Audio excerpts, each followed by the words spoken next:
Here in the winter, it can be really dry and it really has its toll on my skin. So today I'm going to be sharing a natural way to boost the healing of your skin with our Skin Healing Booster Roll-On. To make this recipe, I am going to use a roll-on bottle, almond oil. You can use any carrier oil like coconut oil or jojoba oil. I am going to be using almond oil because it's great for repairing skin.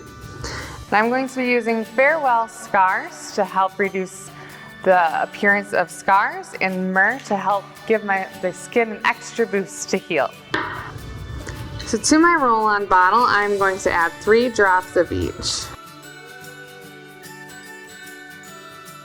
Once those are added, I'm going to give my bottle a little swirl so that they're mixed. And then I'm going to fill the bottle the rest of the way up with almond oil.